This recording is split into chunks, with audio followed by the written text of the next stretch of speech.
Каждый создает вокруг атмосферу, но кто-то, не поняв, называет ее серой. Мне, наверное, как и остальным, придется идти по линии судьбы.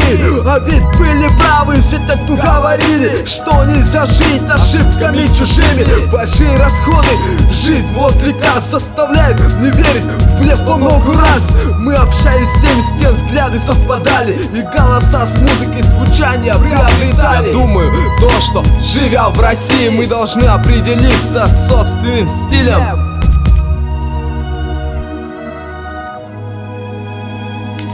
Не считаясь со звуками, ниже нормы мы чувствуем почву, стоим твердо. Не считаясь со звуками, ниже нормы, мы чувствуем почву, стоим твердо. Вкусы в музыке, звуковые нормы. У кого легкий ветерок, у кого штормы. Различной формы, мечты сокровенные. Под песни становятся люди откровеннее. Пристрастие первой жизни, учителя закладывают в нас понимание бытия. Приходит радость под старые ритмы, когда грустим, всплывать в памяти рифмы. Моим родным мотивом останется рэп бунта народа, яркий рассвет, реальный аспект мировой истории. Чума, захватчик территории, 3 буквы на заборе или школьной парте. Это снег в июле или дождь в раннем марте, как козырь туз в картах.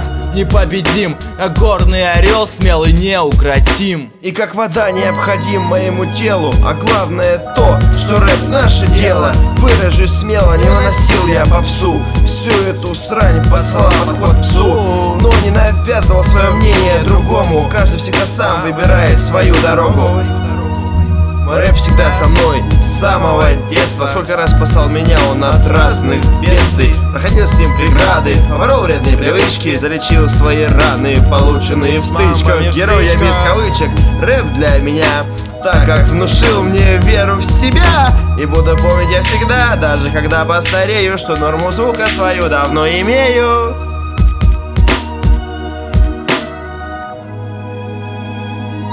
Не считаясь со звуками, ниже нормы мы чувствуем почву, стоим твердо. Не считаясь со звуками, ниже нормы, мы чувствуем почву, стоим твердо. Не считаясь со звуками, ниже нормы мы чувствуем почву, стоим твердо. Не считаясь со звуками, ниже нормы, мы чувствуем почву, стоим